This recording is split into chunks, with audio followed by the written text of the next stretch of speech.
മട്ടന്നൂർ നഗരസഭ LDF നിലനിർത്തി. എന്നാൽ UDFന്റെ വിജയം തിളക്കമുള്ളതായി.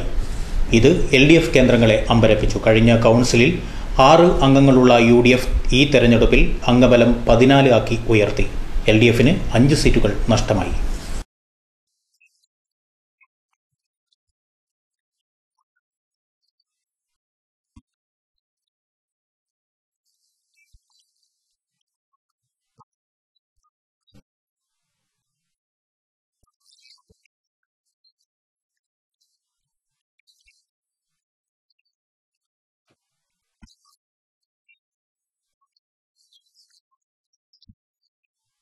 വാർഡ് വിഭജനം മുതൽ വോട്ടർ പട്ടികയിൽ പേര് ചേർക്കുന്നതുൾപ്പെടെ അതുപോലെ തന്നെ പോളിംഗ് ആയ ദിവസം പോലും പോലീസിനെ ഉപയോഗപ്പെടുത്തിക്കൊണ്ട് പോളിംഗ് ഏജന്റുമാരെയും അതുപോലെ തന്നെ ചീഫ് ഏജന്റുമാരെയും കൂടി അറസ്റ്റ് ചെയ്യാനുള്ള നടപടി അടക്കം സ്വീകരിച്ചിട്ടുണ്ട്.